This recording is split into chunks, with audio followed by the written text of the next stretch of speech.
راستے کو کہتے ہیں ایکچولی، ٹھیک ہے. اور ایک معنی یہ بھی آتا ہے کہ اس میں طریقہ کے معنی میں بھی آتے ہیں.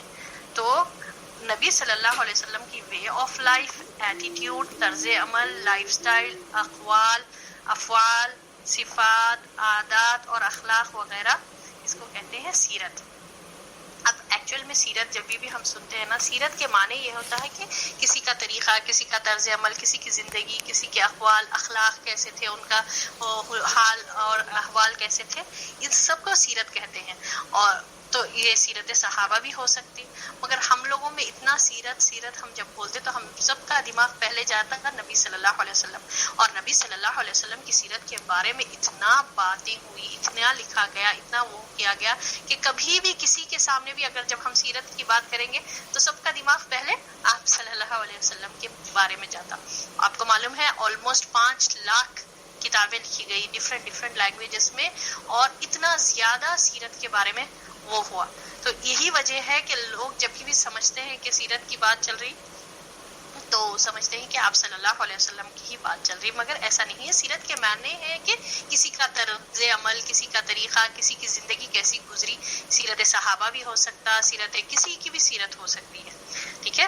اب ہم یہاں اس سیرت یعنی اب یہ سیرت آف محمد صلی اللہ علیہ وسلم میں ہم پڑھیں گے، ٹھیک ہے، کہ آپ صلی اللہ علیہ وسلم کی بعثت یعنی آپ صلی اللہ علیہ وسلم کے آنے سے پہلے کے حالات کیسا تھا، اہل عرب میں ماحول کیسا تھا، وہاں پر کیا تھا، کیسا طرز عمل ہوتا تھا ان لوگوں کا، وہ ہم دیکھیں گے. پھر انشاءاللہ آپ صلی اللہ علیہ وسلم کی بعثت کے بعد دو دور گزرے، یعنی مکی دور بھی گزرا، مکے میں بھی آپ صلی اللہ علیہ وسلم رہے، پھر اس کے بعد ہجرت کر کے مدینہ گئے تو مدنی دور بھی ہم دیکھیں گے. یعنی یہ 3 چیز کو ملا کر اس کو ہم سیرت کہتے ہیں. اور آپ صلی اللہ علیہ وسلم کے اقوال اور افعال، اس کو ہم کیا کہتے ہیں؟ حدیث. سبحان اللہ. یعنی آپ صلی اللہ علیہ وسلم بعض چیزوں کو پسند کرے، بعض چیزوں کو نہیں پسند کرے، بعض چیزوں کو آپ صلی اللہ علیہ وسلم نے بتایا ہم کو کہ آپ صلی اللہ علیہ وسلم نے ہم کو بتایا کہ کس طرح سے معاملات کرنا چاہیے. کچھ معاملات ایسے صحابہ رضی اللہ تعالیٰ عنہم کو جب ڈاؤٹس ہوئے تو آپ صلی اللہ علیہ وسلم نے کلیئر کیا. ان سب کو احادیث کہتے ہیں. اور جو قرآن پڑھے اور سنتوں کو نہیں جانے، سنت کو سیکھے ہی نہیں، سیرت کو سیکھے ہی نہیں، تو ان کو پھر قرآن سمجھ میں نہیں آئے گا. تو یہ اس میں ہم کو ضروری ہے کہ یہ ہم پڑھیں اور انشاءاللہ تعالی ہم اس کا اسٹارٹ کریں گے. اب اللہ تعالیٰ قرآن میں فرماتا ہے کہ اللہ تعالیٰ نے احسان کیا. سورۃ آل عمران کی آیت ہے، اعوذ باللہ من الشیطان الرجیم، لقد من اللہ علی المؤمنین اذ بعث فیہم رسولا من انفسہم یتلو علیہم آیاتہ ویزکیہم ویعلمہم الکتاب والحکمہ وَإِن كَانُوا مِن قَبْلُ لَفِي ضَلَالٍ مُبِينٍ. البتہ اللہ نے جو ہے احسان کیا ہے اہل ایمان پر، جبکہ اللہ نے انہی میں سے رسول بھیجا، یعنی نبی صلی اللہ علیہ وسلم کو مبعوث کیا، جو اللہ کی آیتیں پڑھتے ہیں اور لوگوں کا تزکیہ کرتے ہیں، لوگوں کو کتاب اور حکمت سکھاتے ہیں. اس سے پہلے وہ کھلی گمراہی میں تھے، معلوم ہی نہیں تھا. اگر ہم سوچیں واقع میں نا ہمارے پاس کتنا بڑا یہ آپ صلی اللہ علیہ وسلم کا آنا ہمارے لیے کتنا بڑا اہم تھا، ورنہ آج ہماری زندگیوں میں سے اگر نماز، اللہ کی عبادت اور جو ہے نا قرآن، یہ جو اصل ہدایت کا ذریعہ ہے، اس کو ہٹا دے تو آپ سمجھیے ہماری زندگی کتنی بدترین ہو جائے. اللہ اکبر کبیرہ. جو اس کو نہیں مانتے، جو زندگی میں نا بے مقصد زندگی گزار رہے، مقصد ہی نہیں ہے، جس کا کسی یعنی گول ہی نہیں سیٹ کرے، جو زندگی کو ہے نا اللہ اور اللہ کے بتائے ہوئے طریقے سے نہیں گزارتے، ان کی زندگی کیا ہے؟ جانوروں سے بھی بدتر ہے ان کی زندگی. تو سبحان اللہ، یہ اللہ کا بہت بڑا احسان ہے کہ اللہ تعالیٰ نے دنیا میں آپ صلی اللہ علیہ وسلم کو بھیجا اور ہم کو ہدایت کا سامان عطا فرمایا، جو قرآن اور سنت ہے. تو اب ہم ہے نا اس کو ہم پڑھیں گے، اور اس کے بارے میں یہ تجلیات نبوت ہے نا، اس کو تجلیات، یہ بک کا نام تجلیات نبوت ہے. اچھا، تجلیات نبوت کا اردو ورژن میں جو PDF ہے میرے کو نہیں مل رہا. انگلش کا تو میرے پاس اویلیبل ہے، انشاءاللہ میں کلاس ہونے کے بعد بھیجا دوں گی. جس کو انگلش میں سمجھنا ہے وہ لوگ اپنا زیروکس کر کے لے لیں. تو اگر کسی کے پاس ہے اردو میں، اردو کا PDF بنا ہوا ہے تجلیات نبوت کا، تو پلیز میرے سے شیئر کر دیں. انشاءاللہ میں گروپ میں سینڈ کر دوں گی، کیونکہ وہ جب میں بھیجائی تھی پتہ نہیں وہاں میرے پاس سے ڈیلیٹ ہو گیا، کیا ہو گیا، میرے کو اس کا وہ نہیں ہے. میں بھیج دوں آپ کو انشاءاللہ. جی ریشما جی، وعلیکم السلام ورحمۃ اللہ وبرکاتہ. جزاک اللہ خیرا کثیرا ریشما. چلیے، تو اب یہ تجلیات نبوت جو ہے نا، اس کے مصنف یعنی رائٹر جو ہے صفی الرحمن مبارک پوری ہے. سبحان اللہ، یہ رائٹر ہے. اور یہی رحیق المختوم کے بھی رائٹر یہی ہے. مگر رحیق المختوم جو ہے نا بہت ہارڈ ہے، یعنی سہل نہیں ہے. اس میں بہت ٹف اردو یوز کی گئی اور بہت زیادہ جو ہے نا قبیلوں کا اس میں ذکر ہے.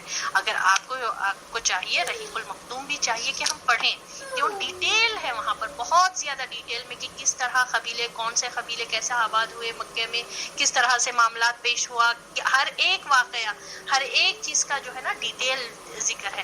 مگر یہ تجلیات جو ہے نا، اسی کا ایبریویشن ورژن ہے، یعنی کہ جو ہے نا اس میں زیادہ نہیں بتایا گیا، مگر ہاں اس میں وہ سب چیزیں کورڈ ہے جو ایک سیرت سیکھنے میں ہمارے لیے ضروری ہے. اور یہ بک اوتھینٹک ہے. اس میں جو بھی واقعات، جو بھی چیزوں کا ذکر آیا وہ صحیح ہے، اوتھینٹک ہے. ٹھیک ہے. اور اس کتاب کے بارے میں یہ آتا کہ یہ جو ہے نا سبحان اللہ، تمام اسلامک کالجز جہاں پر بھی یہ پڑھایا جاتا تو اسی بک کو پڑھایا جاتا، تجلیات کو ہی فالو کیا جاتا. اور یہ ایوارڈ وننگ بک ہے. شاہ فیصل ایوارڈ ملا تھا اس کو، فرسٹ ایوارڈ ملا تھا. اور اس کی اوتھینٹیکیشن جو ہے نا پورے آل اوور دا ورلڈ مانی جاتی. تو سبحان اللہ، ہم اسی میں سے ہم پڑھیں. اس کا نام تجلیات نبوت ہے. اس کے مصنف صفی الرحمن مبارک پوری ہے.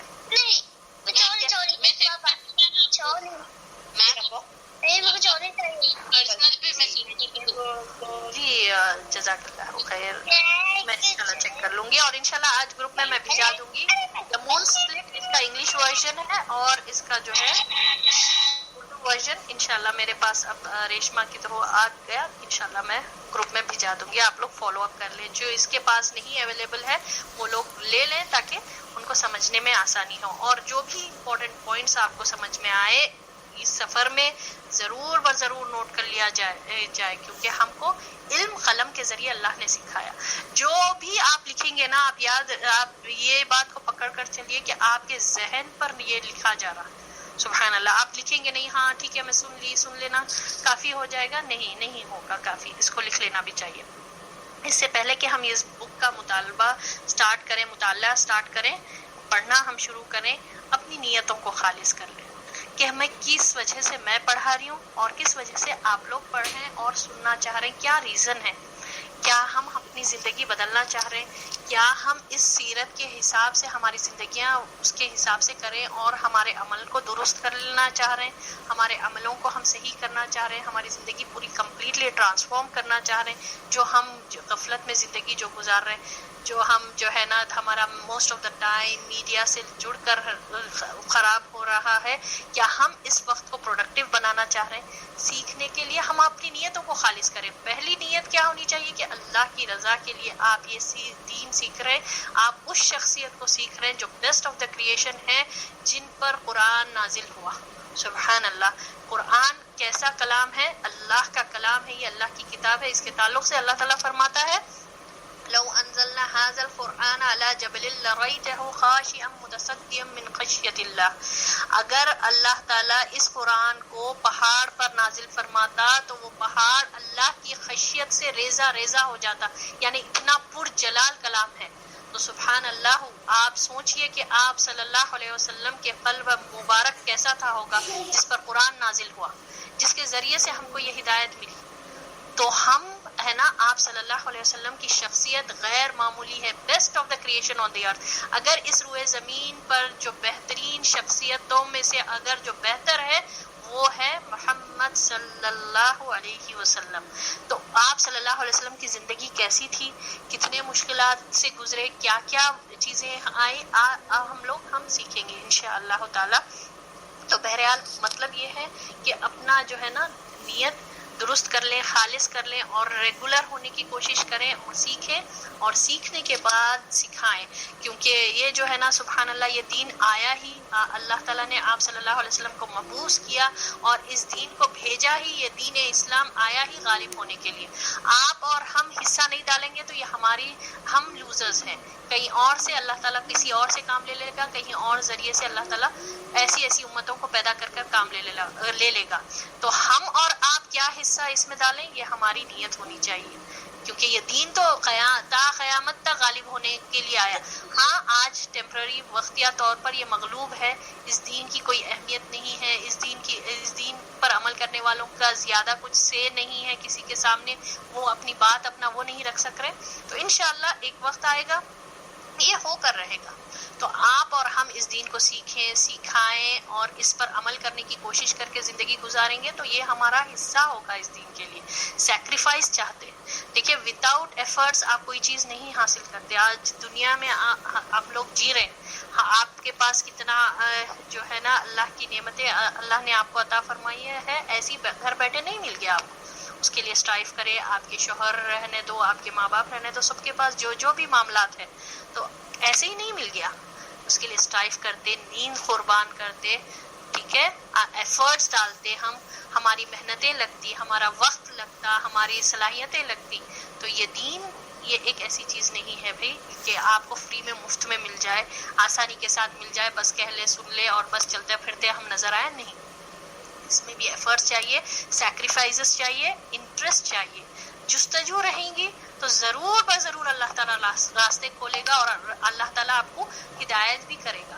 تو اللہ سے ہم دعا کرتے ہیں کہ ہم اس سفر کا آغاز اللہ ہی سے دعا کر کے کرتے ہیں کہ اللہ تو ہمارے لیے آسان فرما دے اور ہماری نیتوں کو خالص کر دے. ہم پوری خالص نیت سے بیٹھنے کے باوجود بھی بعض وقت ایسا ہوتا معاملات کہ ہم کو ہمارے جو ہے نا گھر کے کام زیادہ امپورٹنٹ دکھتے یا پھر ہمارے دوسرے معاملات امپورٹنٹ دکھتے. تو اس کو ہم پریورٹی دیں گے نا تو انشاءاللہ باذن اللہ تعالیٰ بھی پھر ہم کو اس کا مین مقصد, اس کا نچوڑ کیا ہے سیکھنے کا, کہ ہماری زندگی بھی ایسی ہو, ہم بھی ایسی سمپل لائف گزاریں, ہم دنیا میں جی لگا کر بیٹھ نہ جائیں.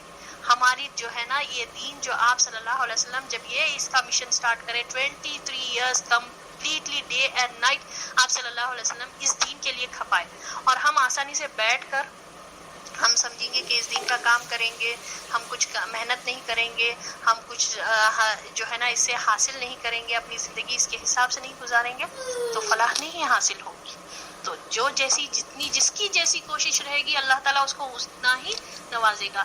At the end of the day Allah تعالیٰ دیکھے گا کہ کوشش کیا ہے, رزلٹ نہیں دیکھتا اللہ تعالیٰ کہ رزلٹ آپ ہے نا آپ ہزاروں تک پہنچا رہے ہیں اور ہزاروں کی زندگی ویسی ہے تو اللہ تعالیٰ آپ سے یہ نہیں پوچھے گا کہ کیوں نہیں وہی لوگ بنتے. اللہ تعالیٰ یہ دیکھے گا کہ آپ پہنچائے نا, آپ اپنا ڈالے نا ایفرٹس, آپ اپنا حصہ رکھے نا اس دین کے لیے, اللہ تعالیٰ یہ دیکھے گا.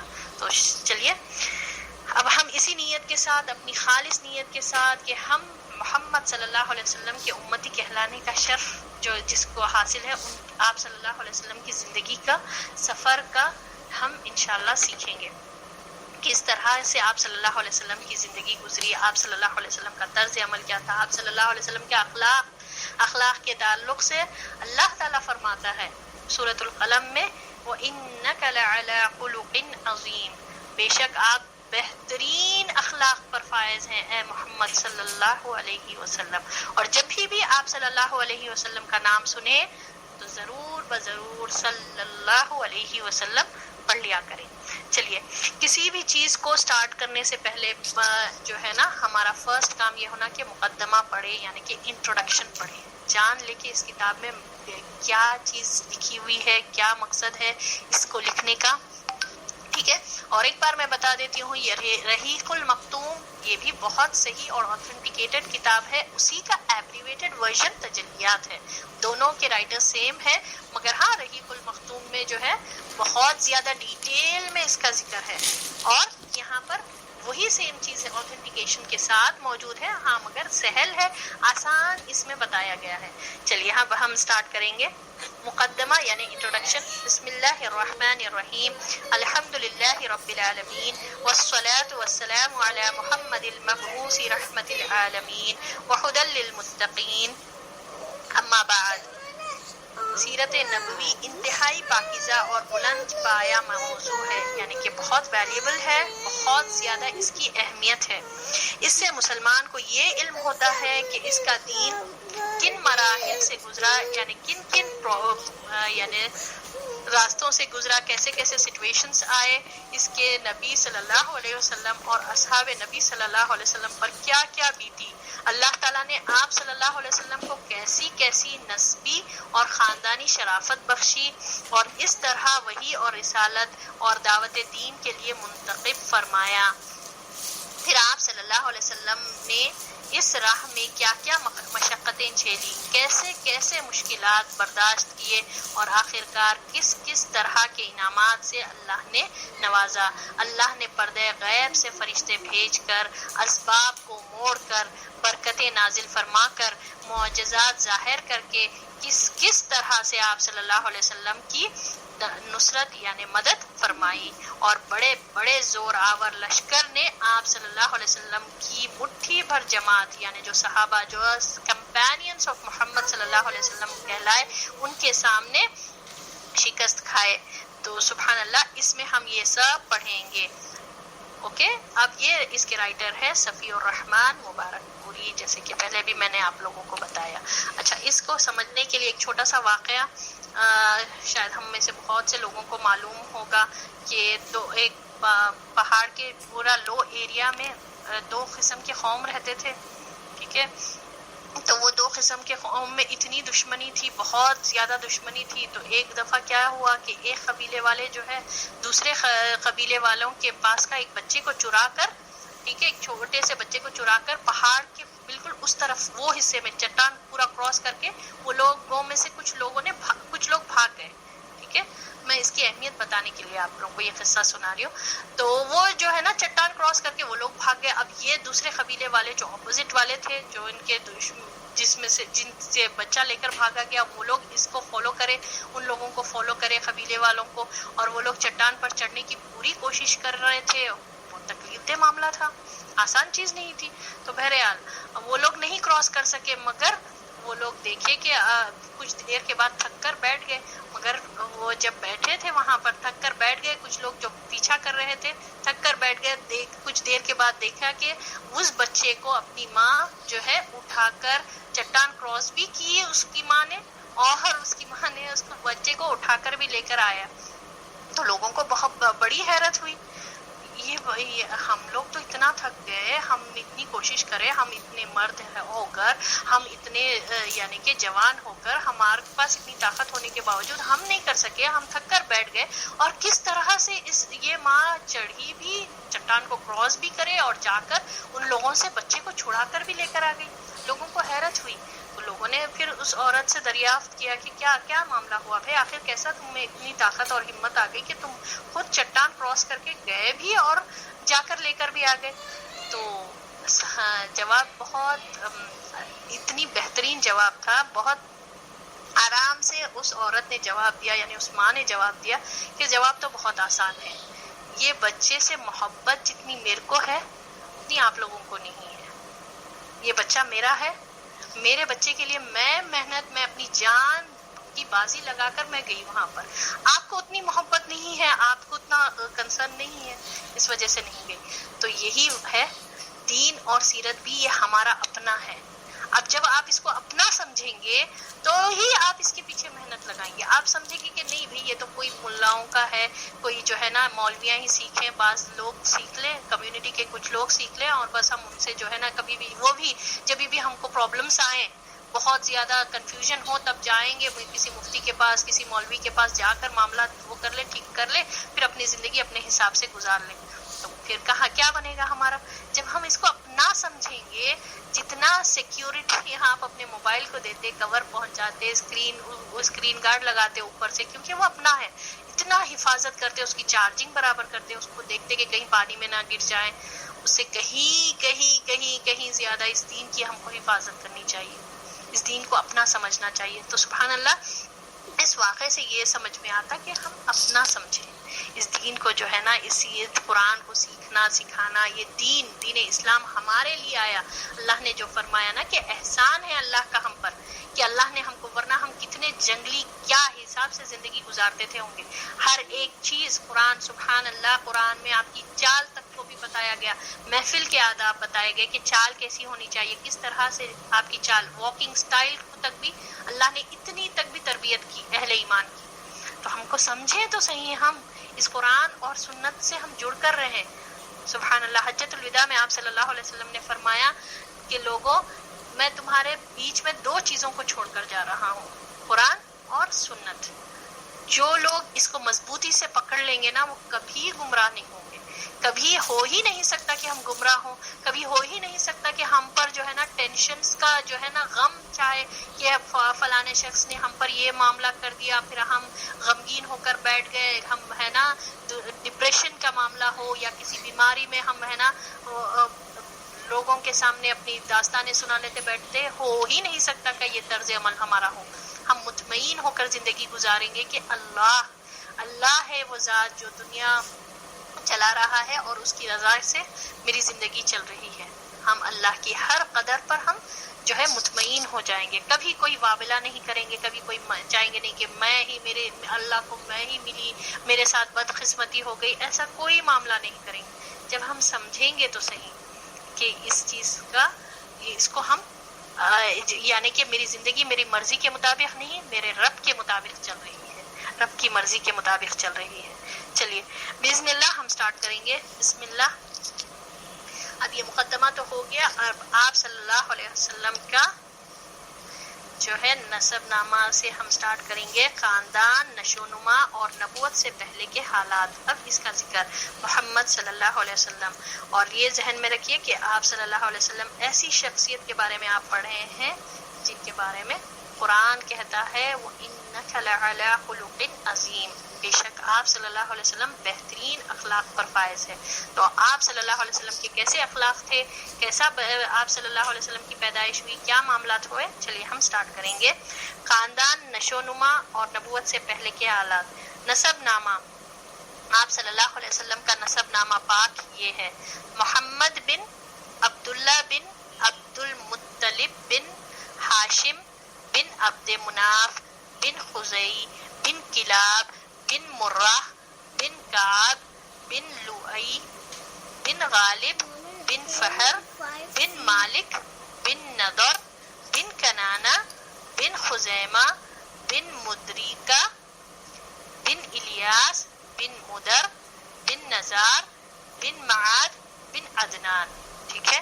اب یہ نسب نامہ ہے آپ صلی اللہ علیہ وسلم کا، جو ہے نا فیملی ٹری آپ کہیں گے اس کو، اگر تو فیملی ٹری کہہ سکتے. تو ہاں، منیمم جو ہم کو معلوم ہونا چاہیے، کیونکہ آپ صلی اللہ علیہ وسلم تمام جہان کے لیے رحمت، اور امت کے لیے جو ہے نا آپ صلی اللہ علیہ وسلم لیڈر ہمارے لیے. لقد کان لکم فی رسول اللہ اسوۃ حسنہ، جو ہے آپ صلی اللہ علیہ وسلم ہمارے لیے رول ماڈل ہیں. تو اتنا تو معلوم ہونا چاہیے ہم کو کہ محمد بن عبداللہ آپ صلی اللہ علیہ وسلم کے والد کا نام، بن عبد المطلب ہے یہ. ٹھیک ہے. مطلب مطلب ایسے نہیں پڑھیں گے، بن عبد المطلب، تو پہ شدہ کر کے، بن عبد المطلب بن ہاشم بن عبد مناف. اتنا ایٹ لیسٹ ہم سب میں یاد ہونا چاہیے. گرینڈ فادر کا نام، گریٹ گرینڈ فادر کا نام، پھر اس سے گریٹ گریٹ گرینڈ فادر کا نام. اتنا ہم کو یاد ہونا چاہیے. پھر ایک بار میں ریپیٹ کر رہی ہوں: محمد بن عبداللہ بن عبد المطلب بن ہاشم بن عبد مناف. ٹھیک ہے نا، یہاں تک ہم کو یاد ہونا چاہیے. بن خزئی، اچھا یہ نام ہے بن خزئی. بن کہتے ہیں والد، یعنی بیٹے، ان کے بیٹے ان کے بیٹے ان کے بیٹے. تو یہ خزئی جو ہے، اس کو خزئی نہیں پڑھیں گے، خسی نہیں پڑھیں گے، خزئی ہے یہ. ٹھیک ہے.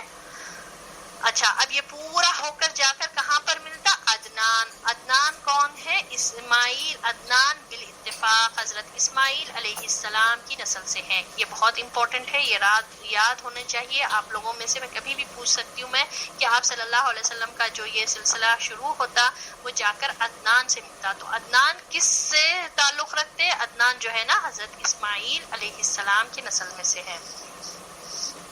حضرت جو ہے نا عدنان حضرت اسماعیل علیہ السلام کی نسل میں سے ہیں. لیکن دونوں کے درمیان کتنی پشتے ہیں، یعنی کتنا نسل، کتنا گزرے، آف سپرنگز کتنے ہیں، کسی کو نہیں معلوم. اور ان کے نام کیا کیا ہے اس کے بارے میں بڑا اختلاف ہے، کیونکہ آپ 1400 سال پہلے کی ہسٹری پڑھ رہے ہیں، اور اس سے پہلے جو ہے آپ صلی اللہ علیہ وسلم جو ہے عدنان اس سے پہلے یعنی کہ عدنان کے بعد کتنے پشتے ہیں یہ کسی کو نہیں معلوم، کسی کے علم میں نہیں ہے.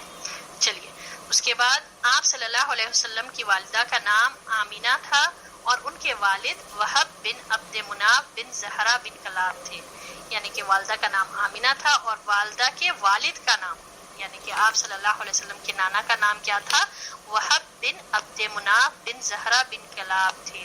یہ وہی کلاب ہیں جو والد کی طرف سے بھی ہیں، آپ صلی اللہ علیہ وسلم کے نسب نامہ میں آتے ہیں. یعنی کہ یہ کلاب ادھر سے بھی والد اور والدہ کا بھی ریلیشن جڑتا یہ کلاب کی وجہ سے. اور یہ کلاب ہے کیا؟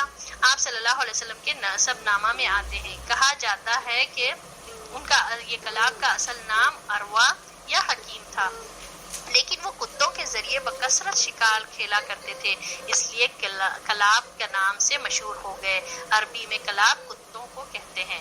کلب جو ہے کتا کو کہا جاتا، اور کلاب یعنی جمع ہے، اس کا گروپ ہے، یعنی کہ منی. کلاب کتوں کو کہتے ہیں. تو اس طرح سے ان کا نام کلاب پڑ گیا. اس طرح سے والدہ بھی والد کا بھی ہم دیکھیں نا، یہاں پر آگے اوپر پڑھے نا خزئی بن کلاب، تو وہاں سے بھی آپ صلی اللہ علیہ وسلم کا نسب نامہ ملتا ہے. اب آپ صلی اللہ علیہ وسلم کا قبیلہ. آپ صلی اللہ علیہ وسلم قبیلہ قریش سے تعلق رکھتے تھے، جو پورے عرب میں سب سے معزز قبیلہ تھا. قریش دراصل فہر بن مالک یا نظر بن کنانہ کا لقب تھا. بعد میں اس کی اولاد اسی نسبت سے مشہور ہو گئی. یوں تو اس قبیلے کے حق کو ہر دور میں سرداری حاصل تھی، لیکن خزئی کو ایک منفرد مقام حاصل ہے. یعنی خزئی کون؟ یہ جو آپ صلی اللہ علیہ وسلم کا ہم لوگوں نے پڑھا اینسسٹرز میں سے جو ہے آپ صلی اللہ علیہ وسلم کا جس سے نسب نامہ میں ہم لوگوں نے پڑھا نا، ان کے بارے میں ان کا ایک منفرد مقام حاصل ہے. یعنی کہ ان کو ایک معزز، ان کو ایک آنر رکھتے یہ خزئی. ان کا اصل نام زید تھا، اور وہ بچپن میں یتیم ہو کر والدہ کے ساتھ ملک شام کے قریب قبیلے ازرا میں جا بسا تھا، اور وہیں پلا بڑا بھی تھا. اپنے والدہ کے ساتھ یہ خزئی گیا تھا، یعنی ملک شام کے قریب قبیلہ ازرا میں جا بسا تھا، اور وہیں پلا بڑا بھی تھا یہ خزئی.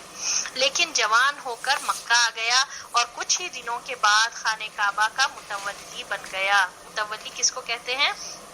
سردار بن گیا. یعنی کہ یہ قبیلہ قریش کا پہلا شخص تھا جو خانہ کعبہ کا متولی ہوا. یہ پہلا شخص تھا خزئی. یہ بھی امپورٹنٹ بات ہے، یہ یاد رکھنا چاہیے. ٹھیک ہے. اب آپ صلی اللہ علیہ وسلم کی بعثت سے پہلے، یعنی آپ صلی اللہ علیہ وسلم کی پیدائش سے پہلے انفیکٹ جو ہے نا اس کا واقعہ پڑھ رہے ہیں کہ کس طرح سے آپ یہ قبیلہ قریش مکہ میں آئے. قبیلہ قریش مکہ میں کس طرح سے آئے؟ یہ خزئی کی وجہ سے. خزئی پہلے یمن میں جو ہے نا یمین کے قبیلے میں وہاں پر جا کر بچپن گزارا، مگر جوان جب ہوا یہ خزئی تو یہ مکہ میں آ گیا. مکہ میں آ کر یہ مکہ کا متولی بھی بن گیا. سبحان اللہ. اس سے پتہ چلتا کہ اس کے پاس لیڈرشپ کوالٹیز بھی تھے، اور یہ سب سے پہلا شخص ہے جو خانہ کعبہ کا متولی بنا. متولی کس کو کہتے ہیں؟ متولی ہونے کا مطلب یہ تھا کہ اس کے ہاتھ میں خانہ کعبہ کی کنجیاں ہوتی تھی. یعنی کہ سبحان اللہ، خانہ کعبہ کے جو کنجیاں اس کے ہاتھ میں تھے، خزئی کے ہاتھ میں تھے. یہ قبیلہ قریش کا پہلا شخص تھا. وہ جس کے لیے اور جب چاہتا تھا کعبے کے دروازہ کھولتا تھا. اور اس کے علاوہ قریش مکہ سے باہر آباد تھے، اسی نے انہیں اندر لا کر آباد کیا. کس نے؟ خزئی نے. نیز اس نے حاجیوں کے لیے میزبانی کا طریقہ بھی ایجاد کیا. وہ حج کے دنوں میں بڑے پیمانے پر کھانا تیار کراتا اور چمڑے کے بڑے بڑے حوضوں میں کھجور، شہد یا کشمش سے میٹھا شربت بنواتا اور حاجیوں کو پیش کرتا. اس نے کعبہ کے شمال میں دار الندوہ کے نام سے ایک گھر بھی بنایا تھا جو قریش کا اجتماعی سرگرمیوں کا مرکز تھا. یہی ان کا پارلیمنٹ بھی تھا اور اسی میں وہ شادی وغیرہ کی رسمیں بھی انجام دیتے تھے. یعنی کہ یہ خزی وہ شخص ہے جو باہر تھا، پہلے تو یمن میں رہتا تھا، بچپن وہاں پر گزرا، پھر بعد میں یہ مکہ آیا. مکہ آتے ہی یہ فوری طور پر کتنا اس میں لیڈرشپ کوالٹیز تھے کہ دیکھیے آیا بھی مکہ میں اور یہ خانہ کعبہ کا متولی بھی بن گیا، کسی کے ہاتھ میں چابیاں رہتے تھے، ایک سردار بن گیا یہ. اور پھر کیا کرا یہ خزی جو ہے نا، حاجیوں کو انتظام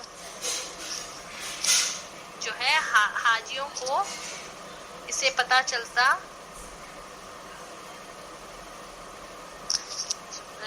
ٹھیک ہے، اس سے ہم کو پتہ چلتا کہ یہ حج کے دنوں میں یعنی کہ ابراہیم علیہ السلام کی جو تعلیمات تھے وہ پہلے بھی باقی تھے، وہاں پر چلتا تھا. یہ حج کا جو معاملہ تھا نا ابراہیم علیہ السلام کے زمانے سے شروع ہوا، تو یہ خزی بھی اس کو برقرار رکھا. حج کے دنوں میں یہ خانہ کعبہ کا جو طواف ہوتا تھا وغیرہ کا جو بھی معاملہ ہوتا تھا، تو اسی نے یہ ایجاد کیا کہ لوگوں کو جو لوگ آتے تھے حج کے سیزن میں، جو حج کے مہینوں میں آتے تھے خانہ کعبہ کا حج کرنے کے لیے، تو ان کے لیے کھانے پینے کا انتظام بھی کرتا تھا. وہ کس طرح سے کرتا تھا کہ یہ جو ہے نا، پہلے تو کیا یہ بڑے بڑے حوضوں میں کھجور، شہد اور کشمش سے میٹھا شربت بنا کر پیش کیا جاتا تھا، اور جو ہے نا ان کے بڑے پیمانے میں کھانے کی بھی تیاری کی جاتی تھی. اور اسی نے یہ خزی نے دار الندوہ جو قریش کا پارلیمنٹ تھا، جہاں پر بڑے بڑے میٹنگز ہوتے تھے اور بڑے بڑے رسومات شادی وغیرہ کے کام ہوتے تھے، کچھ بھی اگر امپورٹنٹ کام رہتا تھا تو یہ قریش کے لوگ دار الندوہ میں جمع ہوتے تھے. تو یہ کون بنایا؟ خزی نے ہی اس کو بنایا. اور قریش کا جھنڈا اور کمان بھی خزی ہی کے ہاتھ میں تھا. چنانچہ لڑائی کا جھنڈا اس کے سوا کوئی نہیں باندھ سکتا تھا، اور وہ بڑا کریم اور عقل مند شخص تھا. قریش اس کی بات بے چون و چرا تسلیم کرتے تھے. بے چون و چرا یعنی کہ without any hesitation, without any حجت، کوئی بحث نہیں کر کے جو بھی یہ حکم دیتا تھا اس کو عمل کر لیتے تھے. اس کی لیڈرشپ کوالٹی، اس میں کیسا معاملہ تھا، اس سے سمجھ میں آتا. یہ خزی جو پہلا قریش کا جو فرسٹ شخص تھا جو مکے میں آباد ہوا، اس نے جو ہے نا پہلے قریش مکے کے باہر تھا، تو اسی نے ہی پورے خاندان کو، یہ قریش کے خاندان کو مکے کے اندر آباد کیا. اور اسی کی وجہ سے جو ہے نا قریش کو اتنا آنر حاصل ہے. اور قریش کے آنر کے تعلق سے کون سے سورے میں، قرآن کے کون سے سورے میں آتا کہ ان کا جو اللہ نے ان کو جو آنر بخشا؟ سورۃ القریش. جی ماشاء اللہ، بارک اللہ. جی سورۃ القریش میں اللہ نے اس کا ذکر کیا. اب رہی بات، اب اس میں اب اگر ہم دیکھیں گے کہ آپ صلی اللہ علیہ وسلم کے سے پہلے یہاں پر کتنی جہالت تھی، کیا کیا معاملات تھے، کہ کس طرح سے بت آئے وغیرہ. تو بعد کے لوگوں نے اس کے بعد جو ہے نا بنو جرہم، ہم لوگوں نے بنو جرہم کے بارے میں پڑھا تھا قصص الانبیاء میں، ابراہیم علیہ السلام کے قصے میں، کس طرح سے ہاجرہ علیہ السلام وہاں پر رہے. پھر اس کے بعد جو ہے نا ان کے بیٹے اسماعیل علیہ السلام بھی رہے وہاں پر. پھر یہ بنو جرہم کا قبیلہ پرمیشن لینے کے لیے آیا کہ ہم کو بھی پانی چاہیے، ہم یہاں پر کیا آباد ہو سکتے؟ تو بولے کہ ہاں ٹھیک ہے آپ لوگ آباد ہو سکتے، پانی کو استعمال کر سکتے، مگر کنویں کی پراپرٹی میری رہے گی. یہ ہاجرہ علیہ السلام نے ان سے کہا تھا. پھر بعد میں ان کے بعد بہت سے لوگ آئے، پھر اس کے بعد لوگوں نے جو ہے نا ابراہیمی تعلیمات کو بھول گئے، اور اس کے بعد جو ہے بت پرستی کا وہاں پر آغاز ہو گیا تھا. اور یہ بت پرستی تھی بھی وہاں پر.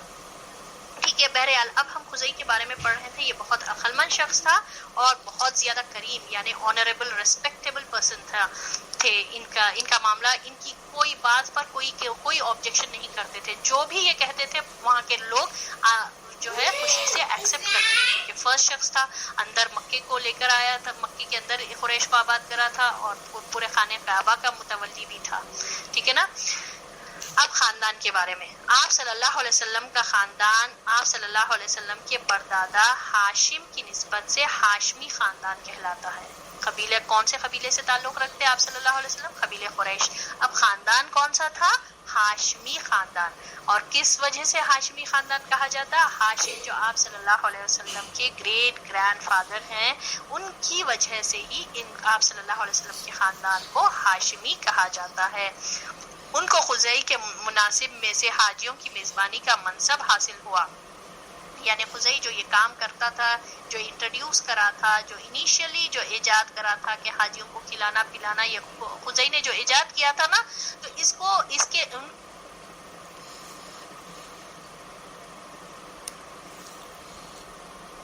ہاشمی خاندان کہلاتا ہے۔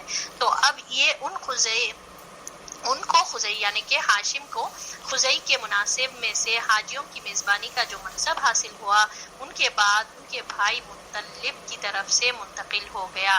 مطلب کے بعد پھر ہاشم کی اولاد کو یہ منصب حاصل ہوا اور اسلام کی آمد تک انہی کے ہاتھ میں رہا۔ تو اس طرح یہ ہاشم کو حاصل ہوا۔ اب پردادا ہاشم اپنے زمانے کے سب سے عظیم انسان شمار ہوتے تھے۔ انہیں وادی بدھا کا سردار کہا جاتا تھا۔ وہ روٹی توڑ توڑ کر گوشت اور شوربے میں بھگوتے اور لوگوں کے کھانے کے لیے چھوڑ دیتے تھے۔ چونکہ عربی میں اس طرح کسی چیز کو توڑنے کو حشم اور توڑنے والے کو ہاشم کہتے ہیں، اس لیے ان کا نام ہاشم پڑ گیا۔ یعنی پردادا کا نام ہاشم کس وجہ سے پڑا ہے؟ یہ جو حاجیوں کو کھلانے کی جو معاملہ ہوا، جو خزائی نے سٹارٹ کیا تھا، ہاشم کو حاصل ہوا۔ پھر ہاشم کیا کرتے تھے؟ شوربہ میں، ٹھیک ہے، شوربے میں روٹیوں کو توڑ توڑ کر گوشت کے شوربے میں ڈال کر چھوڑ دیتے تھے حاجیوں کے لیے۔ تو کسی چیز کو توڑنے کو، عربی ورڈ ہے توڑنے کو کیا کہتے ہیں؟ حشم، اور توڑنے والے کو ہاشم کہتے ہیں، اس وجہ سے ان کا نام ہاشم پڑ گیا، ورنہ ان کا اصل نام عمر تھا۔ قریش تجارت پیشہ تھے۔ ہاشم نے ان کے لیے جاڑے میں یمن اور گرمی میں شام کا تجارتی سفر منظم کیا تھا، اور اس کے لیے دونوں ملک کے ذمہ داروں سے ضمانتیں بھی حاصل کی تھی۔ اس سفر کا ذکر قرآن مجید کے سورۃ القریش میں اللہ تعالیٰ کی ایک بہت بڑے احسان کے طور پر کیا گیا ہے۔ ہم سب کو معلوم ہے کہ کس طرح سے لیلاف قریش ایلافہم رحلۃ الشتاء والصیف، صیف کہتے ہیں گرمی کو اور شتاء کہتے ہیں سردی کو، یعنی جاڑے میں یہ لوگ یمن اور گرمی میں جو ہے شام کا سفر کرتے تھے، اور یہ تجارتی اکانومی کے جیسے ان کے لیے حاصل ہوا، بہت بڑا ذریعہ بنا یہ تجارتی جو قافلہ جاتا تھا، اور کسی کی ہمت نہیں ہوتی تھی کہ ان کے تجارتی قافلوں پر کوئی حملہ اٹیک کرے، کیونکہ یہ لوگ کیا تھے؟ کعبہ، خانہ کعبہ کے متولی تھے بول کر کسی کی ہمت نہیں ہوتی تھی کہ کوئی سوچتے تھے کہ کہیں ہے نا ہم پر عذاب نہ آ جائے، کہیں ایسا نہ ہو کہ ہم ان پر اٹیک کریں گے تو ہمارے پرابلمس ہو۔ تو یہ اللہ نے ان پر احسان کیا تھا، یہ قریشیوں پر۔ اب ہاشم کے بارے میں ہم پڑھیں گے، یعنی آپ صلی اللہ علیہ وسلم کے گریٹ گرینڈ فادر۔ ہاشم ایک بار تجارت کے لیے شام جاتے ہوئے یثرب یعنی مدینہ منورہ سے گزرے، تو وہاں بنو عدی بن نجار کی ایک خاتون سلمہ بنت عمر سے شادی کر لی، اور کچھ عرصہ ٹھہر کر ملک شام چلے گئے، اور وہیں سرزمین فلسطین کے مشہور شہر غزہ میں انتقال کر گئے۔ غزہ ہم سب کو معلوم ہے بہت مشہور شہر ہے فلسطین کا، تو وہاں پر ان کا انتقال ہو گیا۔ کس کا؟ ہاشم کا۔ ان کی روانگی کے وقت سلمہ حاملہ تھی، یعنی پریگننٹ تھے۔ بعد میں بچہ پیدا ہوا جس کے سر کے بالوں میں سفیدی تھی، ٹھیک ہے، سر کے بالوں میں سفیدی تھی، جس کو کہا جاتا ہے عربی میں، جس کا ان کا نام شیبہ رکھ دیا۔ شیبہ یعنی عربی میں شیبہ کہتے ہیں کہ ایسا بچہ جس کے بال میں سفیدی ہو۔ یہ بچہ مدینہ میں پرورش پاتا رہا، لیکن مکہ میں ہاشم کے بھائیوں اور خاندان کے دوسرے لوگوں کو اس کا علم نہ تھا۔ 8 برس کے بعد یعنی 8 ایئرس کے بعد مطلب کو اس کا پتہ چلا، تو وہ مدینہ جا کر اس کو اپنے ساتھ لے آئے۔ جب مکہ میں داخل ہوئے تو لوگوں نے سمجھا کہ یہ ان کا غلام ہے، چنانچہ اسے عبد المطلب یعنی دادا کا نام جو عبد المطلب ہے نا کہنے لگے، اور آخرکار وہ اسی نام سے مشہور ہو گئے۔ ہاشم کے بیٹے یہ عبد المطلب. تو کس طرح سے ہوا معاملہ, وہ تجارت سفر پر گئے تھے یہ ہاشم, پھر وہاں پر جو ہے نا ایک عورت سے شادی کر لیے تھے جن کا نام سلمہ تھا. پھر اس کے بعد وہ وہیں پر غزہ میں, فلسطین پر جو ایک ایریا ہے غزہ, وہاں پر وہ انتقال کر گئے. تو اس وقت یہ جو ہے نا پریگننٹ تھی, اور ان کا بیٹا جو ہوا ان کا نام شیبہ رکھا گیا, مگر لوگوں کو علم نہیں تھا. بعد میں 8 سال کے بعد پتہ چلا, تو پھر مطلب جا کر لے کر آئے. پھر یہ جو ہے نا اس کے بعد لوگوں نے ان کا نام عبد المطلب کے نام سے یہ مشہور ہو گیا, اور اس طرح سے عبد المطلب آ گئے, یعنی کہ یہ عبد المطلب کا نام مشہور ہو گیا. اب گرینڈ فادر کے بارے میں ہم پڑھ لیے. اب گرینڈ فادر آپ صلی اللہ علیہ وسلم کے دادا عبد المطلب بہت خوبصورت اور عظیم شخص تھے. ان کے دور میں ان کا ہم مرتبہ کوئی نہ ہوا. سبحان اللہ, دیکھیے یہ کتنا سبحان اللہ, یہ لیڈرشپ کوالٹیز کیسا ایک کے بعد سب ان کی نسل میں جاری رہا. خزائی سے ہاشم, ہاشم سے پھر عبد المطلب بھی بہت, ہاشم بھی ویسے ہی تھے, اور عبد المطلب بھی بہت عظیم شخصیت تھے, بہت خوبصورت بھی تھے اور عظیم شخصیت تھے. ان کے دور میں یعنی کہ ان کے پیریڈ میں کوئی ان جیسا کوئی نہیں تھا, اور ان کو سرداری بھی حاصل تھی. وہ قریش کے سردار اور مکہ کے قافلے تجارت کے ذمہ دار تھے. تجارت اس قدر کرتے تھے کہ ان کا لقب فیاض پڑ گیا. ٹھیک ہے, یہ بھی بہت امپورٹنٹ ہے. اگر میں آپ لوگوں سے سوال کروں کہ کس کا لقب فیاض تھا, یاد رکھنا چاہیے آپ صلی اللہ علیہ وسلم کے دادا کا نام جو عبد المطلب تھے, ان کو وہ بہت زیادہ سخاوت کرتے تھے, اس وجہ سے ان کا نام یعنی ان کو لقب دیا گیا فیاض. ان کے دسترخوان پر مسکینوں, جانور اور چڑیوں کو کھانے کے لیے ڈال دیا جاتا تھا, اور اس بنا پر ان کا یہ عرف بن گیا تھا کہ زمین پر انسانوں اور پہاڑوں کی چوٹیوں پر وحشی جانوروں کو اور چڑیا کو کھانا کھلاتے تھے. عبد المطلب کو زمزم کا کنواں بھی کھودنے کا شرف حاصل ہوا. اس کنویں کو بنو جرہم نے مکہ سے جلاوطن ہوتے وقت بند کر دیا تھا. اس وقت سے اس کی جگہ نامعلوم چل رہی تھی. عبد المطلب کو خواب میں اس کی جگہ بتلائی گئی اور کھودنے کا حکم دیا گیا. انہوں نے کھدوایا تو پھر یہ کنواں برآمد ہوا.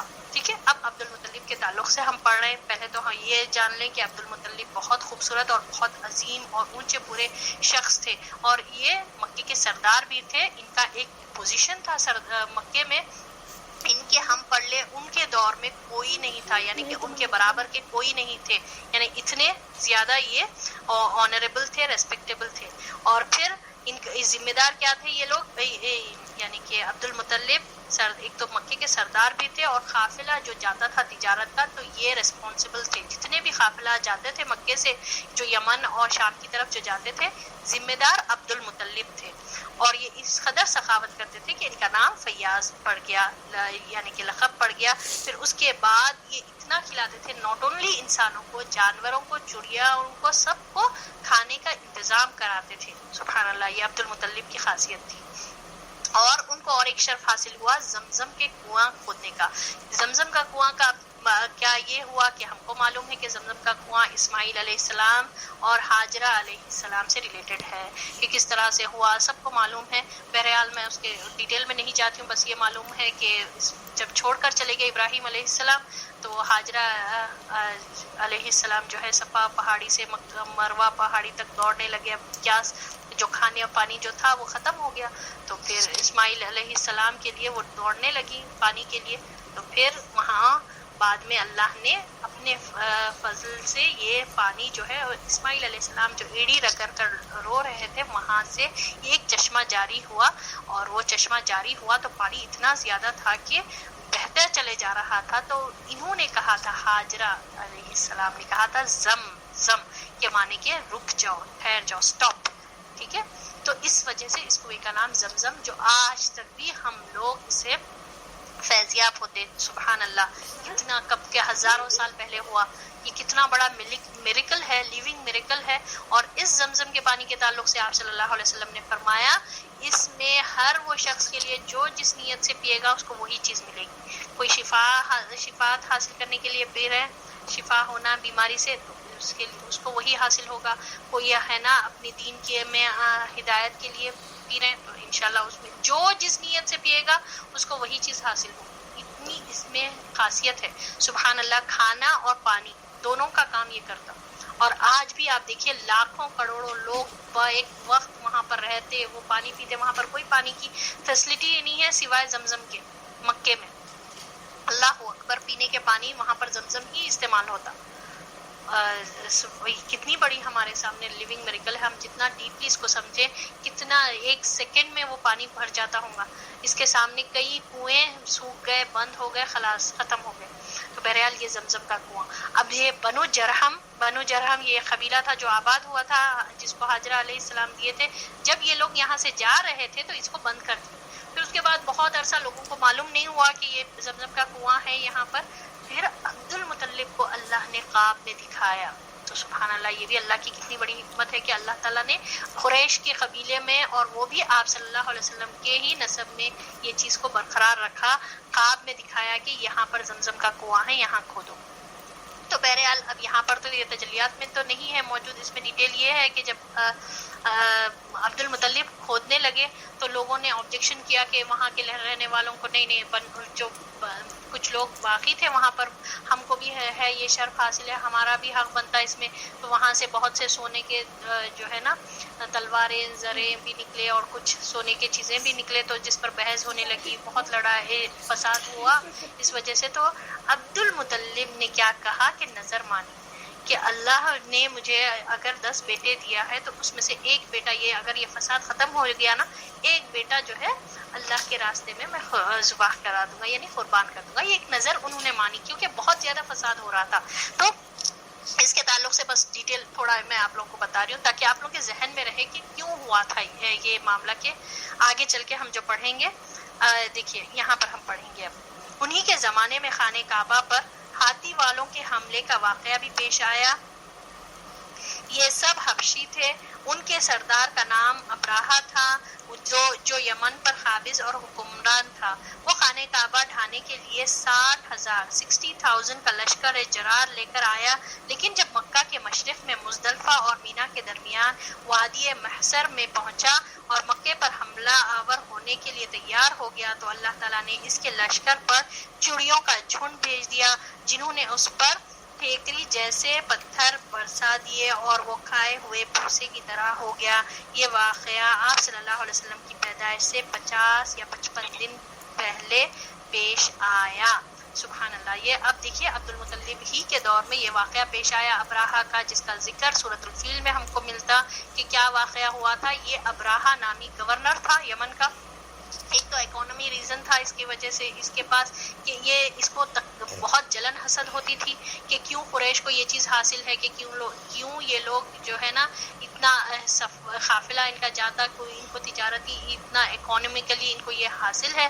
یہ اس کو ایک کھٹکتی تھی بات. اور دوسرا یہ ایک عذر تلاش کر رہا تھا کہ میں جا کر مکے پہ اٹیک کروں, مگر اس کو مل رہا نہیں تھا. تو اب اس نے کیا کیا کہ ایک گرجا گھر ایسا بنایا. ابراہا یہ جو تھا گورنر جو تھا یمن کا, اس نے کیا کیا کہ ایک عبادت کا گھر بنایا اور کہا کہ لوگوں کو مکہ نہیں جائے, یہاں پر آئے حج کے دنوں میں, مکہ کا جا کر طواف نہیں کرے, یعنی خانہ کعبہ کا طواف نہیں کرے بلکہ یہاں پر آئے.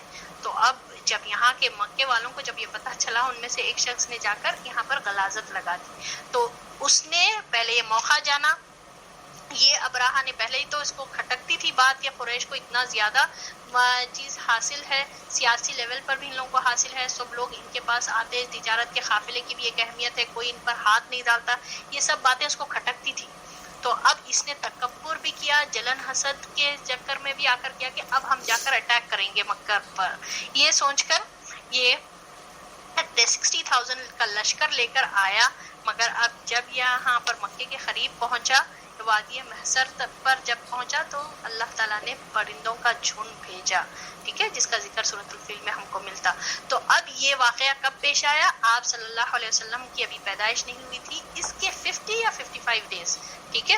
اکثر مفسرین یہی بتاتے کہ 50 یا 55 ڈیز. عام الفیل, آپ صلی اللہ علیہ وسلم کی پیدائش عام الفیل یہ یعنی اسی سال. عام یعنی وہ عام نہیں ہم جو کھاتے, عام عربی کا عام ہے, یہ عین سے ہے, اس کے معنی ہوتے سال, ایئر.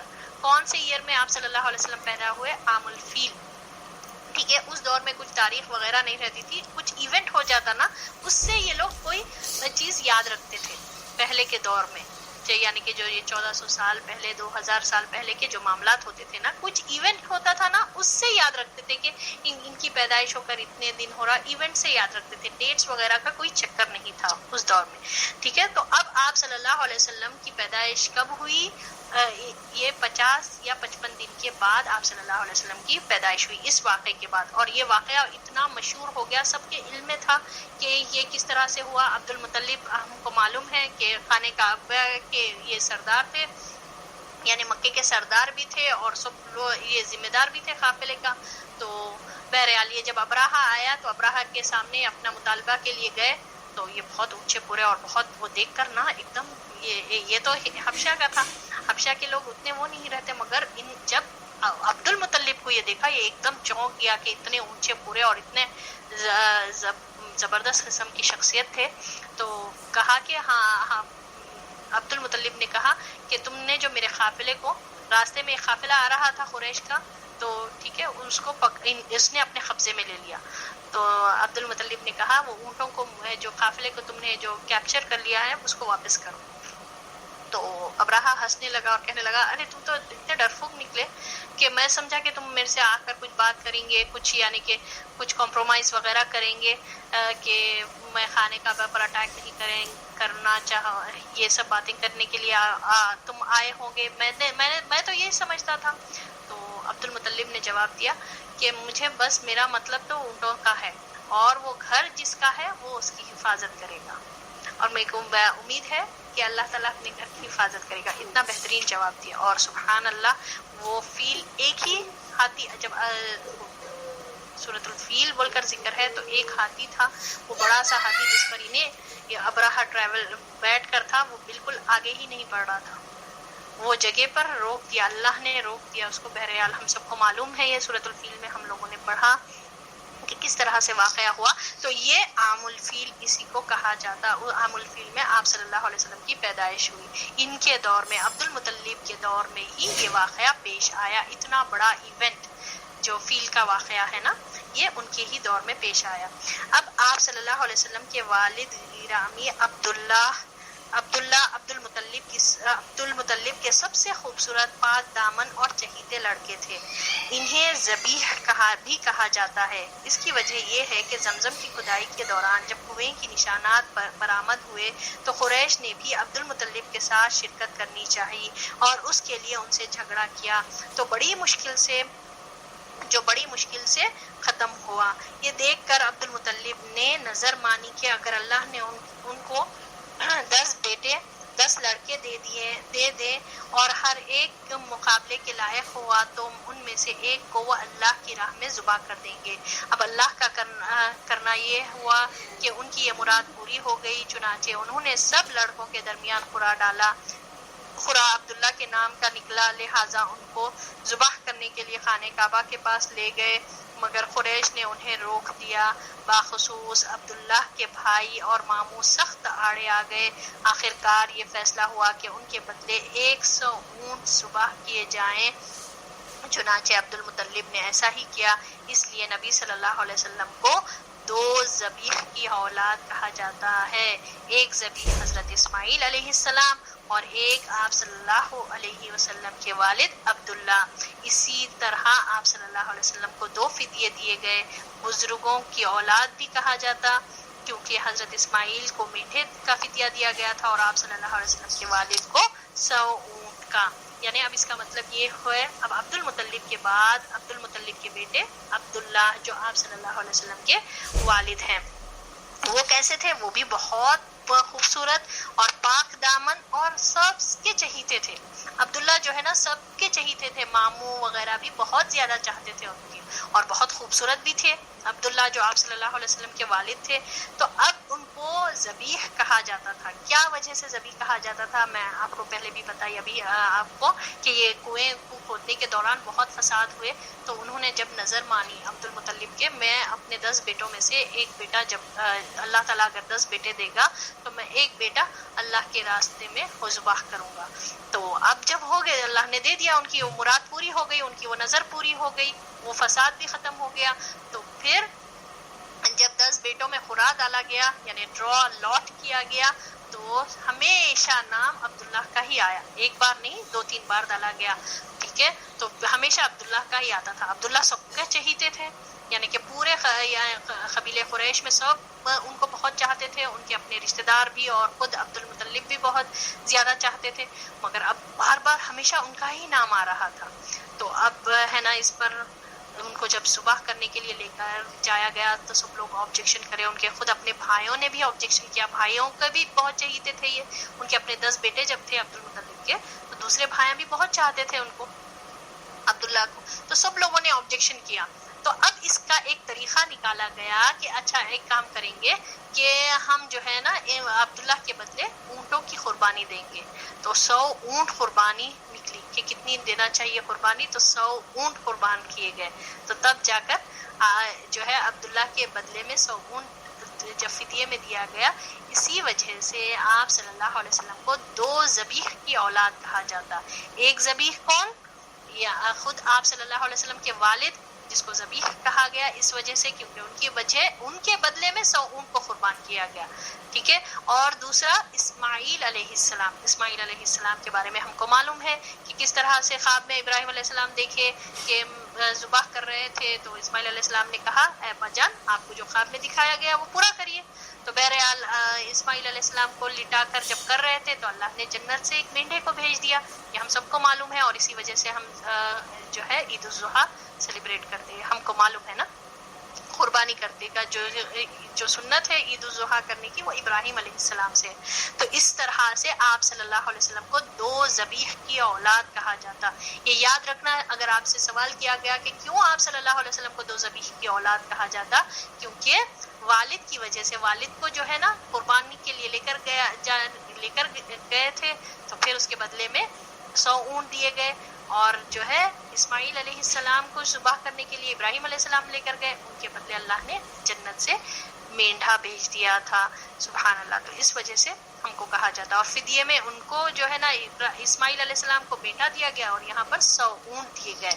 اس وجہ سے جو ہے عبداللہ کو محمد صلی اللہ علیہ وسلم کو 2 ذبیح کی اولاد کہا جاتا. تو یہاں تک ہی ہم رکھتے ہیں, اب زیادہ کرنے سے آپ لوگوں کے لیے مشکل ہوگا. تو اب یہاں تک ہمارا آج کا لیسن رہے گا, اور کسی کو اگر کچھ ڈاؤٹ ہے, کچھ سوال ہے, کچھ سمجھ میں نہیں آیا, کچھ ایسا ورڈ ہے جو سمجھ میں نہیں آیا, تو پلیز بے جھجک پوچھ لیجیے گا.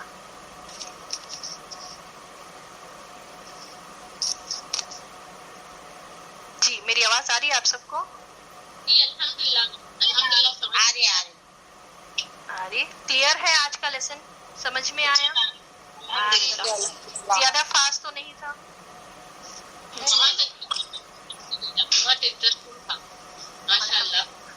یاد رہے گا یہ سب چیزیں. اچھا آپ لوگوں سے سوال ہے, اب کتنا آپ لوگ سنے, چلیے اب بتائیے قریش کا وہ پہلا شخص کون تھا جو مکے میں آ کر آباد ہوا؟